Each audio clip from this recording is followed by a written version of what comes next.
देवियों सज्जनों, मैं आपके सम्मुख देवी भागवत महापुराण का 174वां भाग लेकर उपस्थित हुआ हूँ। इस परिच्छेद में देवी भागवत कथा श्रवण की विधि को बताया गया है। सबसे पहले शंख ध्वनि,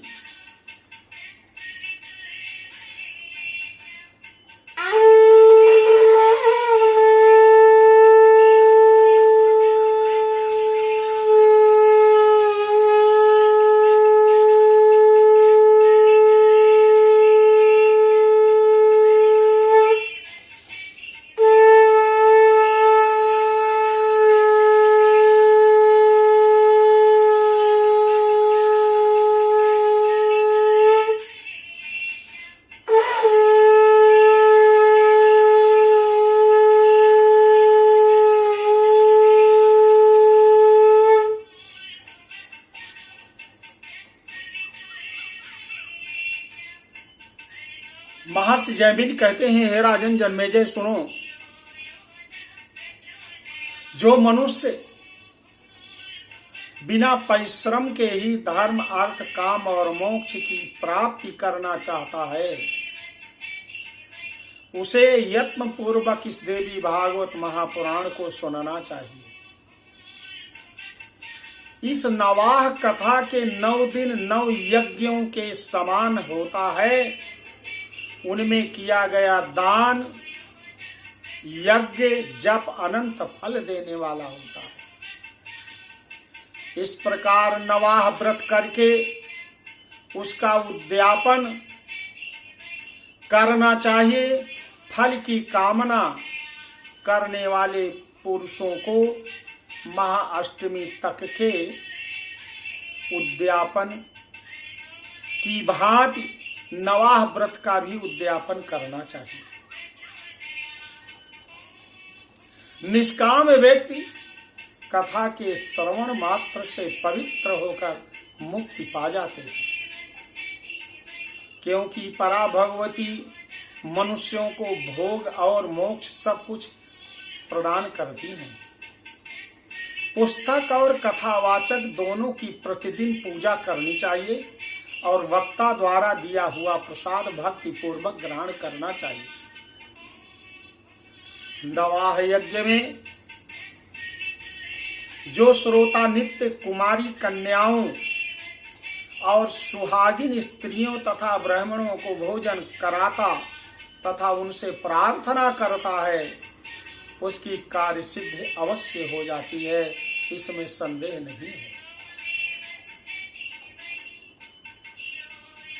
सभी त्रुटियों की शांति के निमित्त कथा समाप्ति के दिन गायत्री सहस्त्रनाम अथवा विष्णु सहस्त्रनाम का पाठ करना चाहिए, जिनके स्मरण तथा नाम कीर्तन से तप यज्ञ क्रिया आदि में न्यूनता समाप्त हो जाती है। उन विष्णु भगवान का नाम कीर्तन करना चाहिए।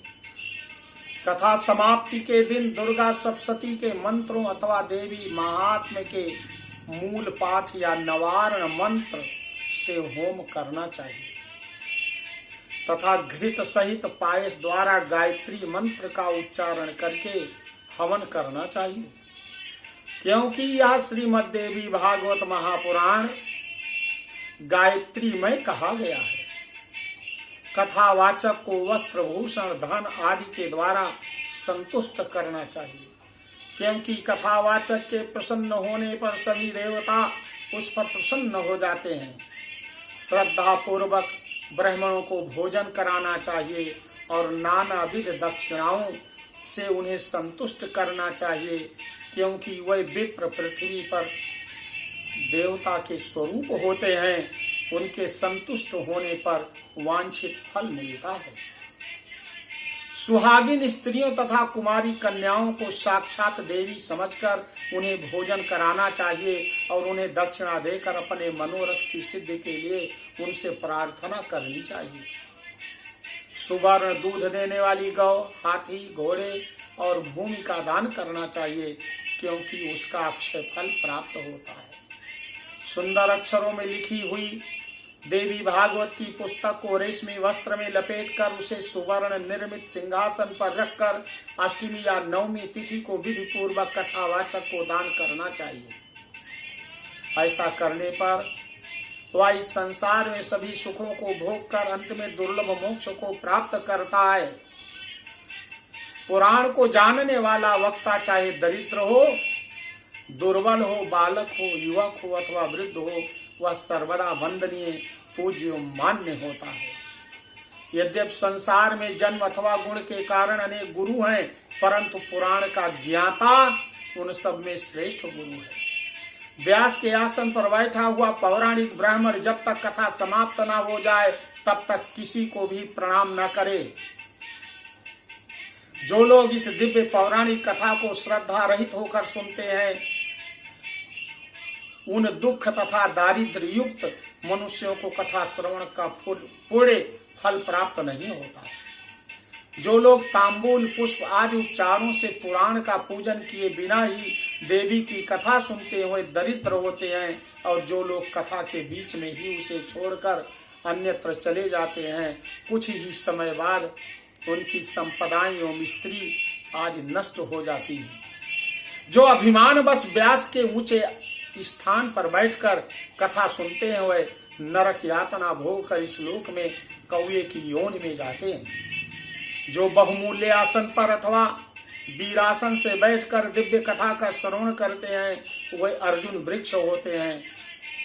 कथा होते समय जो लोग व्यर्थ तर्क वितर्क करते हैं, वह इस लोक में पहले गर्दभ योनि में जाते हैं, फिर गिरगिट की योनि में चले जाते हैं।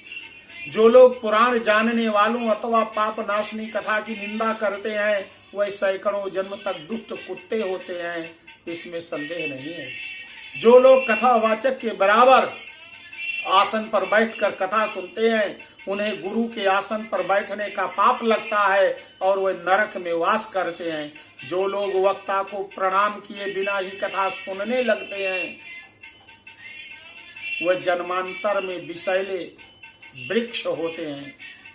इसी प्रकार जो लोग लेते लेते कथा सुनते हैं, वे अजगर सांप की योनि में जन्म लेते हैं। जो मनुष्य कभी भी पुराण की कथा नहीं सुनते, वे घोर नरक भोग कर बनैले सुअर की योनि में जाते हैं। जो 60 मनुष्य कथा का अनुमोदन नहीं करते अपितु उसमें विघ्न व्यवधान डालते हैं, वे करोड़ों वर्षों तक नरक यातना भोग कर अंत में ग्राम सूकर होते हैं। जो लोग पुराण वेदता को आसन, पात्र, द्रव्य, फल, वस्त्र तथा कंबल प्रदान करते हैं, वे भगवान के परम पद को प्राप्त करते हैं। जो मनुष्य पुराण पुस्तक के लिए नवीन रेशमी वस्त्र तथा सुंदर सूत्र का दान करते हैं, वे सुखी रहते हैं।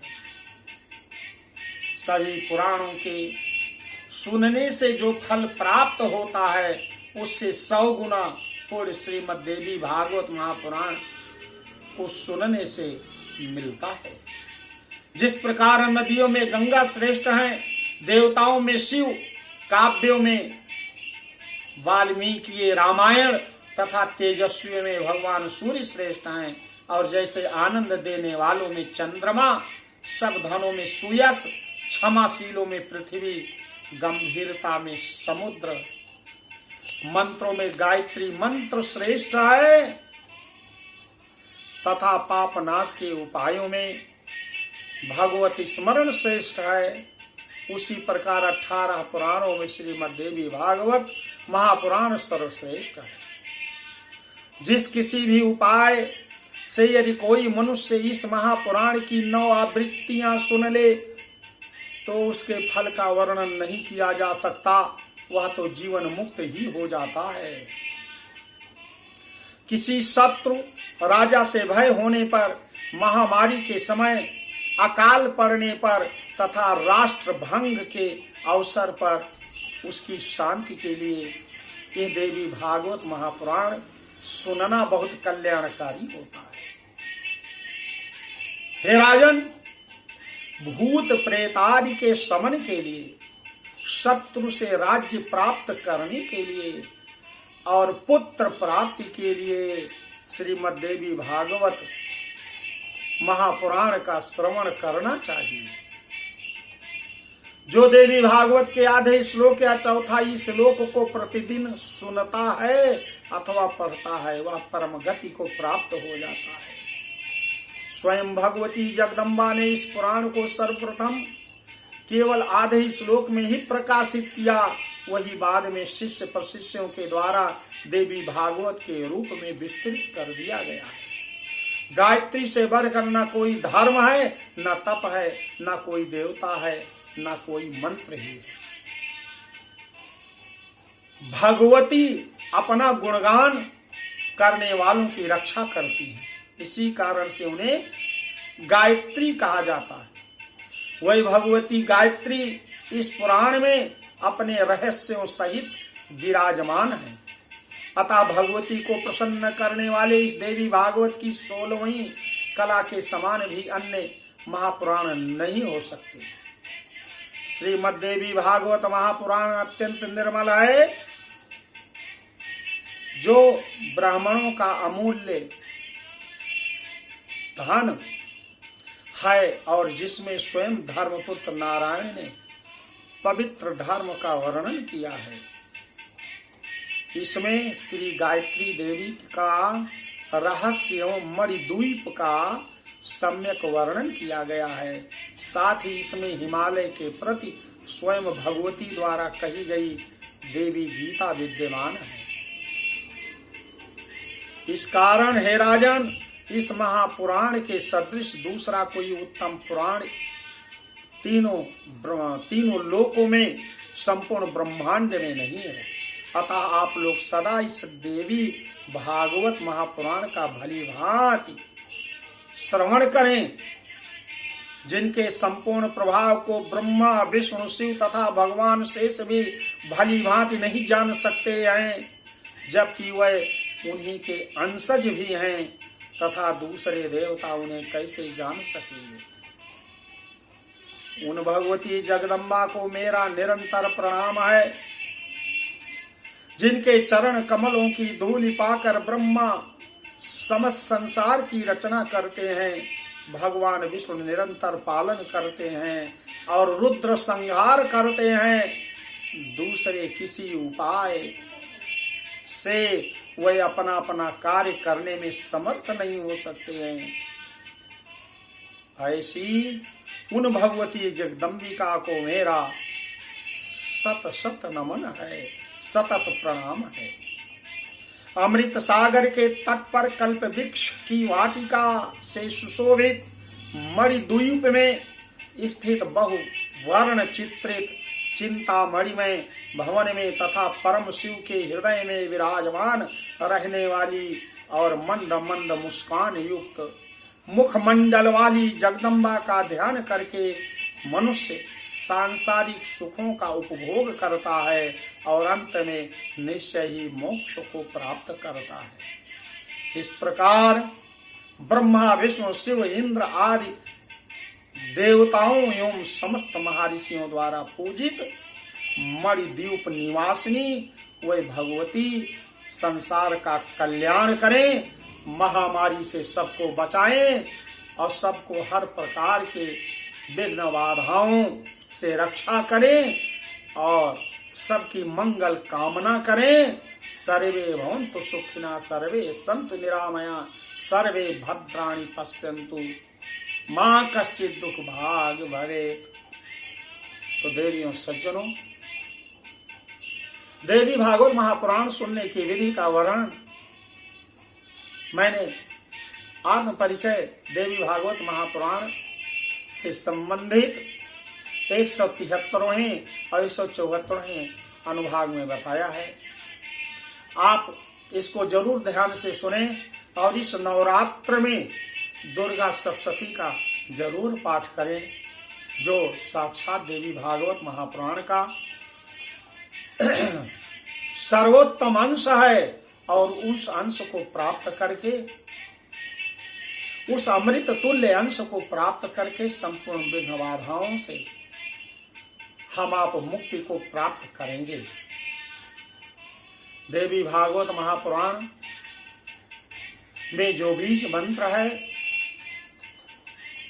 माता भगवती उससे बहुत खुश होती है। उसका जरूर जप करें और दुर्गा सप्तशती का पाठ करें और हर प्रकार से अपने सुरक्षित संरक्षित करें। बोलो आदि शक्ति माता भगवती की जय।